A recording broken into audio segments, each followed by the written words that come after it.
A strike by the International Longshoremen's Association is set to hit ports on the U.S. East Coast and Gulf of Mexico tomorrow. Join us now to discuss the potential disruption to the country's supply chains. David Kiesling, Vice President of Transportation Management at Kenco Group. This is you expect this to happen, I guess, David, at this point? It's going to be tough to avert.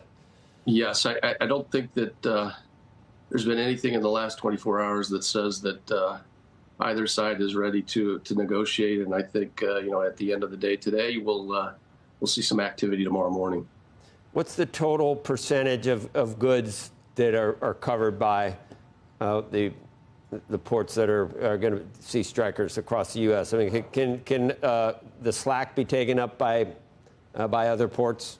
Well, I think one of the things that we've seen, and, we are really focused on some leading and some lagging indicators, right, is that volume has already shifted to the West Coast. And our lead indicators are showing that over the last 4 or 5 weeks, we've seen container volume and vessel volume be similar to that of the peak in 2021 and 2022, which is almost 20,000 TEUs daily that have been handled by the West Coast ports. But historically, about 45% of the volume that is imported in the United States comes through, ports that would be affected by a work stoppage along the East Coast. Is that one of the downsides for the ports affected? That does any of that shift become permanent, and does that taken into the calculus of the strikers?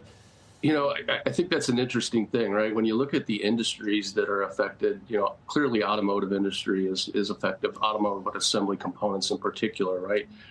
There's apparel that has been affected. The whole Panama Canal was, widened and deepened so that these large ships could get from, the far west to the East Coast to, eliminate that leg of internal movement inside of the United States or through the United States. So, automotive apparel and lastly, pharmaceutical and, the normal actions that are taken for the automotive assembly plants because we moved to a global just-in-time,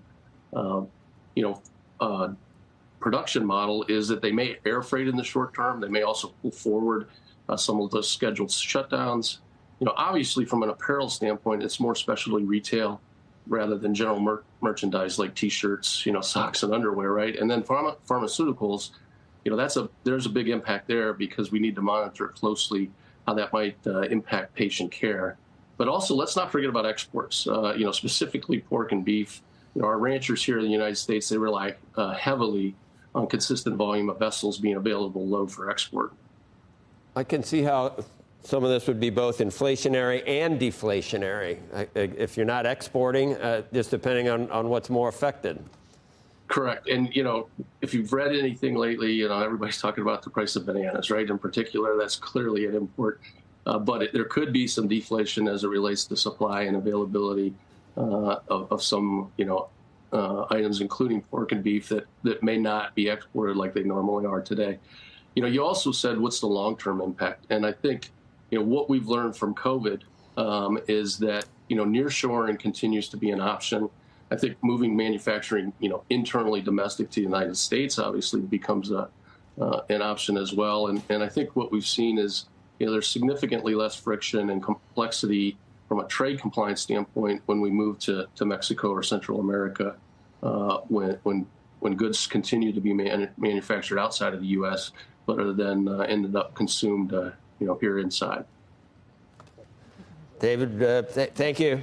It seems like you have a very bird's eye view of exactly what might happen. Hopefully, nobody likes it to last too long, but people got to do what they got to do, I guess. Thanks.